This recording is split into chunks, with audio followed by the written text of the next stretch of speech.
We're going to do some more examples involving log law 4, which we haven't done many of yet.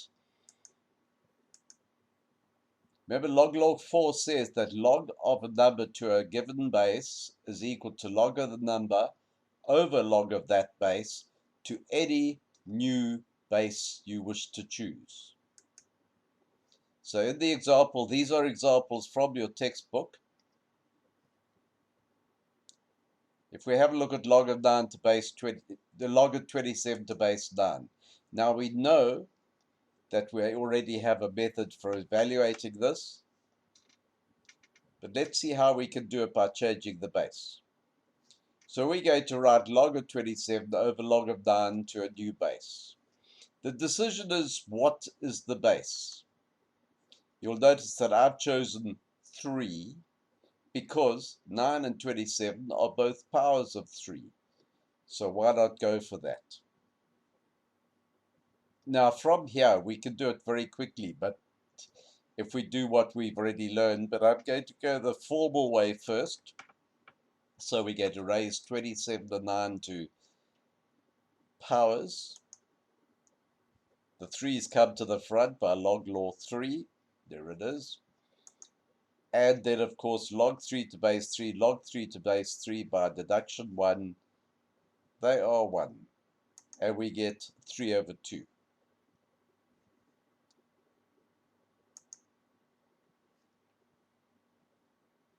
This is very long-winded. Now, you have ways to be able to calculate that straight to the answer. I'm sure you could do it in your head. And it's permitted. So, we should be used to the evaluation of logs in our heads to a large extent. If you have a look at something like log of 27 to base 3, we're trying to find the exponent to give to the base to obtain the number. Well, what exponent does 3 need to get to 27? 3 cubed. Or another way to look at it is to form the equation by putting log of 27 to base 3 equal to x, and then going to exponential form. So 3 to the x equals 27. And there we are. The x is 3. 3 cubed is 27. So that's the log. We could go directly, though, because I think we know that that's log of 27 to base 3 is 3, and log of 9 to base 3 is 2. So we can go straight to 3 over 2, and that would be acceptable. So notice the rest is grayed out. Let's have a look at it another way. Quite often people, just as a matter of habit, go to base 10. So let's take it to base 10. So this is the log of the number, or log of the base to a new base. And when no base is written there, it's base 10. So I'm going to do exactly the same as the previous one. I'm going to take it to there, then I'm going to bring the exponents to the front. And my log 3 and log 3 cancel. They don't equal 1 because it's no longer a base 3, but log 3 over log 3 is 1. So our result is 3 over 2. This is longer, and there's no way we can shorten it. So therefore, what I'm saying to you is, never blindly go in and change the base to 10 if you need to change the base. Rather look to see if there isn't something more convenient.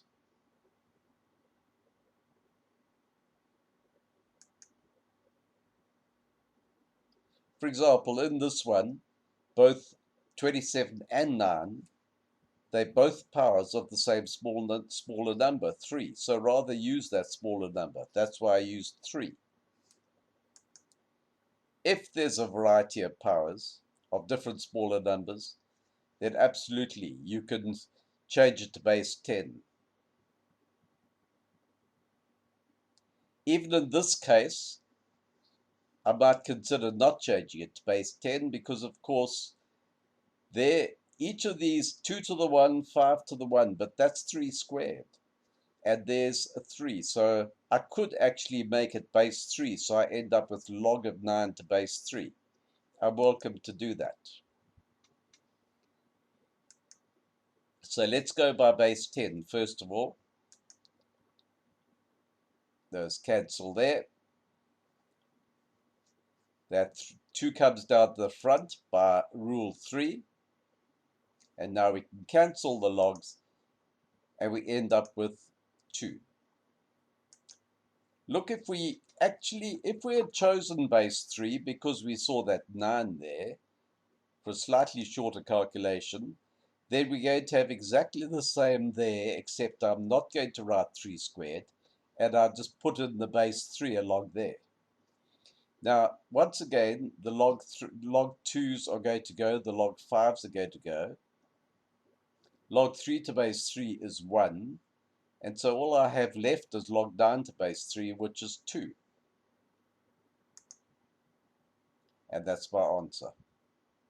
Much shorter.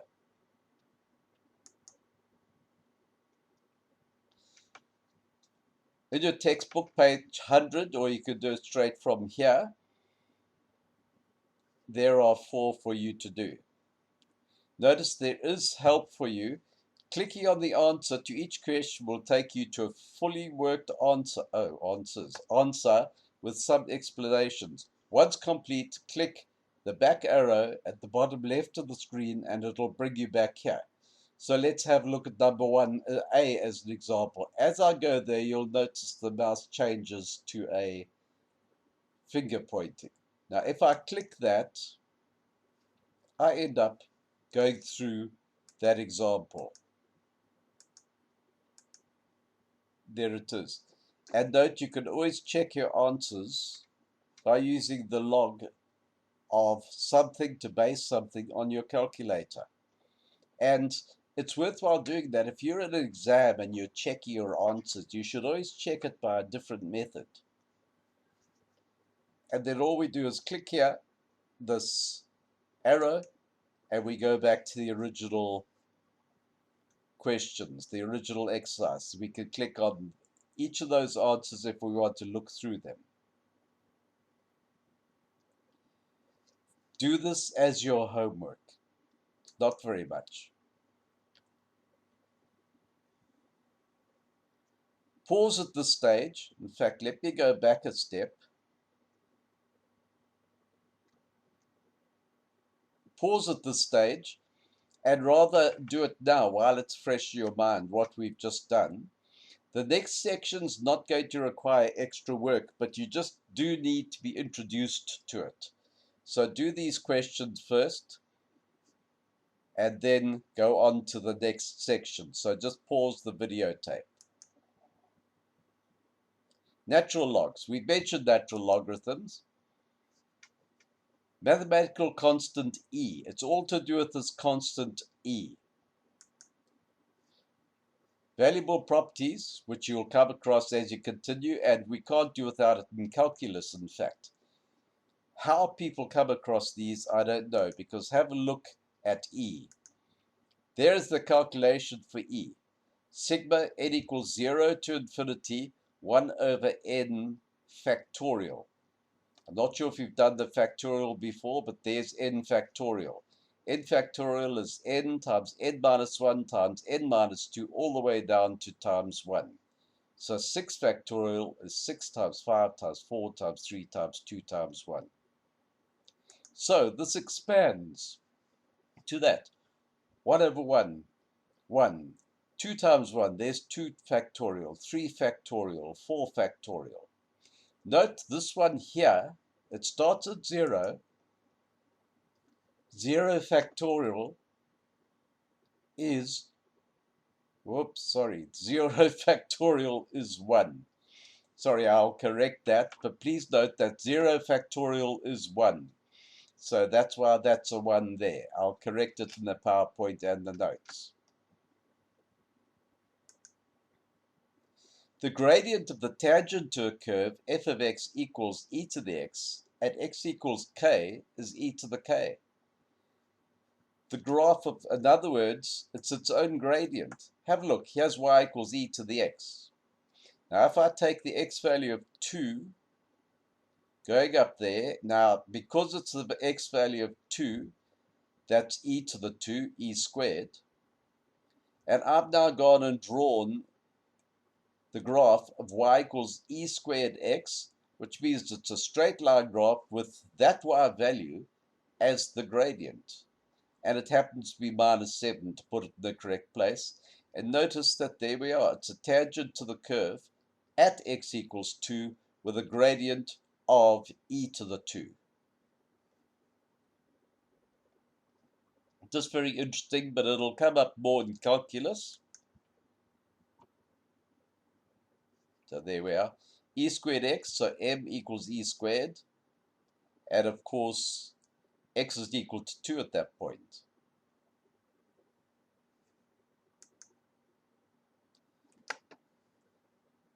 This natural logarithm is log of x to base e, and we're going to use it a lot. The abbreviation ln of x, and it's pronounced ln x. Ln x for ln of x, which is log of x to base e.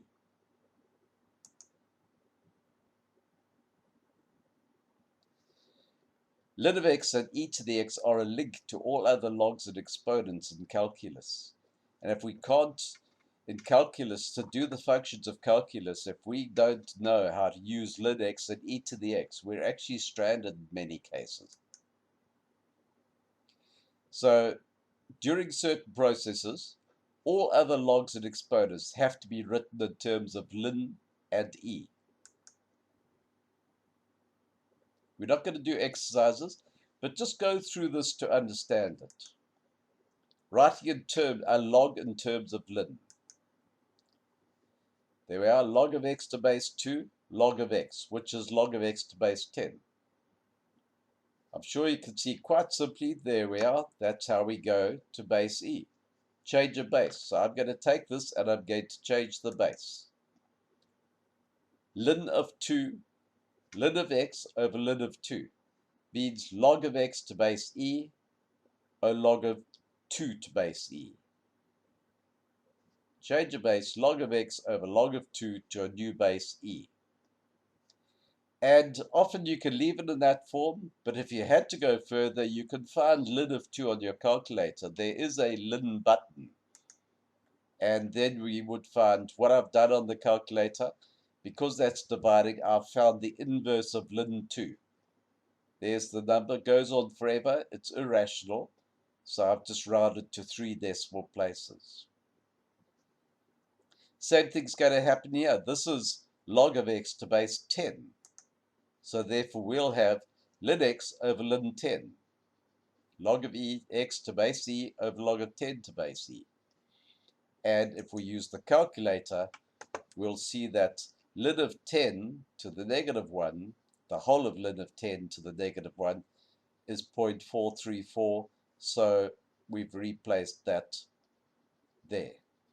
Usually you don't have to. You can actually leave it just as ln 10. And we could take it to a formula there. Have a look here. Log of x to base 2, ln x over ln 2. Log of x to base 10, ln x over ln 10. So therefore log of x to base a, ln x over ln a. Unfortunately, this isn't given on the formula sheet in the information booklet, as they call it, the IEB. So you will need to know this, or you will have to be able to deduce it when we're at that stage in calculus.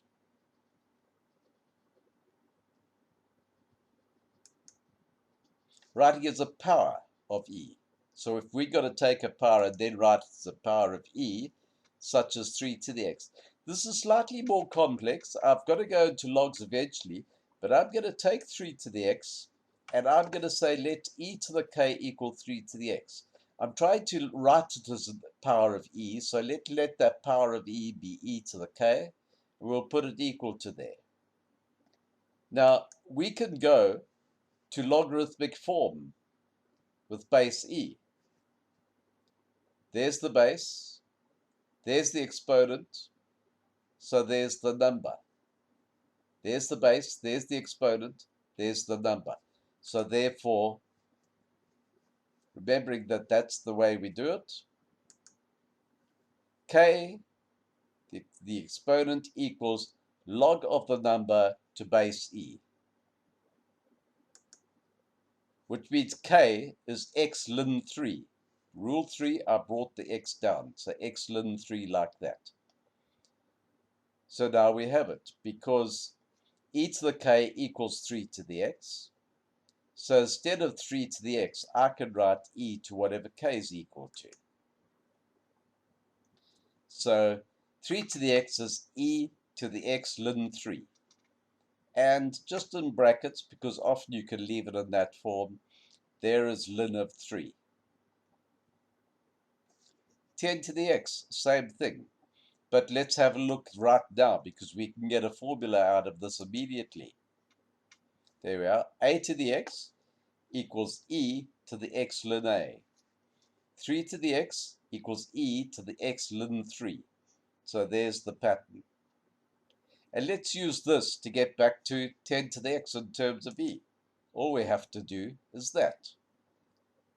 And there we now have 10 to the x as a power of e. And that's what we're going to have to do in calculus.